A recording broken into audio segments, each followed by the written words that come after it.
Here from Dr. Drip, and I just want to talk about one of our jobs that we've just done recently with one of our customers. Now, it was a cafe shop in Annandale in the inner west, and we had the cafe owner gave us a call because they were having a problems with Department of Fair Trading, and this was in regards to their cafe not running through a grease trap. So what we got asked to do was to install a new 1,000 litre grease trap. Also, they didn't have a water meter on the property, which is a problem, and we needed to install an RPZ valve as well for that water meter, and also another backflow prevention valve for a hose tap in the back. So we got the job approved by our customer. Obviously, we wrote up a quote and we had the job approved by the customer, and we started the job. Now, with this job, we had to first start off with cutting the concrete and excavating the job. I'll just show you some photos on the job. So we're just going to have a look at some photos now of the property at the cafe in Annandale in Inner West, and we're just going to look at the next stage would be for us to obviously cut the concrete. This was at an earlier stage. If we'll go through to the next photo, and obviously we cut this concrete here to install our new kitchen line that's going to be running through to the 1,000 litre grease trap.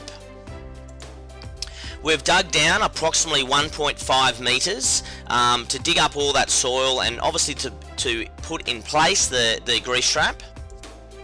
And here you can see is we're installing the grease trap as we speak, and we are filling that in with obviously blue metal to level the grease trap up, and we need to make sure that the top of the grease trap is level with the existing concrete that is already there.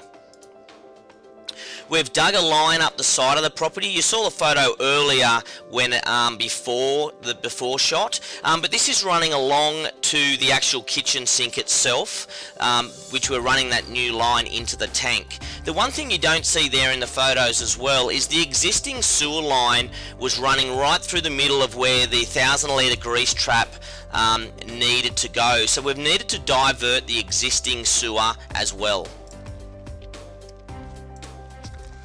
Now the grease trap has now been installed, as you can see. Now when we installed this grease trap, one of the problems we had here at this cafe in Annandale in the inner west also is that the actual cafe itself never had a water meter. So we needed to install a water meter, and we also needed to install an RPZ valve.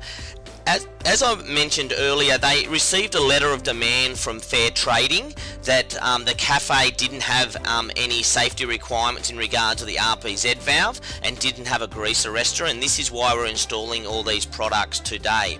But as you can see, it's a very nice and neat job there, and we've also already ran that sewer line. You can see up the very end there a PVC pipe going through that wall on the right hand side, and that would be running through to the kitchen.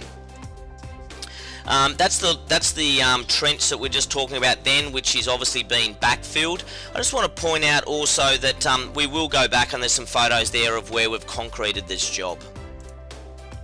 This is a picture of the grease arrestor in place. You can see how we've rediverted the sewer down one side and we've raised some inspection openings at the other side. As you can see here, we have laid 10mm aggregate or blue metal around the tank and also underneath the tank before installing, just to make sure that there's no subsidence before we obviously concrete, and keeping it on a nice level and hard base so there's no movement. That's just another photo of the finished product before we needed to concrete. Here's a photo of the finished product of our concreting job, of the line running to the kitchen sink, and also obviously re-concreting around the 1,000 litre grease arrestor. Another photo just of our finished product. Down the side, now this is, as you can see, going down this corridor is running to our kitchen sink line, and also the RPZ line that we've all redone as we showed previous photos. Another photo there of our finished product of the RPZ. Now this was just a product just showing a photo, sorry, of the water meter that we also needed to install, and obviously get a serial number. Obviously before the grease arrestor was completely filled in and backfilled and concreted, we needed to have someone from Fair Trading come out and inspect the job to make sure it was all 100% up to standard. You can see here underneath, part of the conditions also with installing this arrestor, we needed to install a dry basket arrestor on the kitchen sink as well, and that is where the food preparation area is, and that's really to make sure it catches all the food scraps and things that normally head down the drain before it headed into the grease arrestor. That's just another photo of the finished product.